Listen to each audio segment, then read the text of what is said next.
તો 10ના ટક્કરોમાં આગળ વાત કરી સુરેન્દ્રનગરના ધાંગધ્રામાં હેડ કોન્સ્ટેબલે જીવન ટૂંકાવ્યું છે. કોઈપણ અગમ્ય કારણોસર તે ગળો ફાંસો ખાઈ મોતને વહાલું કર્યું છે. પોલીસમાં ફરજ બજાવતા રીટાબેન એમ ડાભીએ આપઘાત કરી લીધો છે. ત્યારે સિટી પોલીસ દ્વારા તપાસ હાથ ધરવામાં આવી છે. તમામ બાબતે તપાસ હાથ ધરાઈ છે. મહત્વનું છે કે પોલીસ કોન્સ્ટેબલ હોવાથી પોલીસ કર્મીઓમાં પણ ક્યાંક આઘાત છવાયો છે. સુરેન્દ્રનગરમાં ધાંગધ્રામાં હેડ કોન્સ્ટેબલે જીવન ટૂંકાવ્યું છે. કોઈપણ અગમ્ય કારણોસર જાણી શકાયું નથી. એક કારણ હજુ આગળ તપાસમાં છે.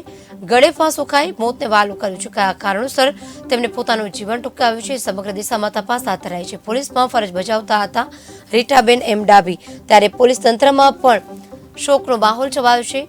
પોલીસ તંત્ર કાબે લાગ્યું છે. કયા કારણોસર તેમને આ પગલું ભર્યું છે તે તમામ દિશામાં તપાસ હાથ ધરાય છે. તો આ સાથે જ પરિવારમાં પણ શોકનું મોજું ફરી વળ્યું છે.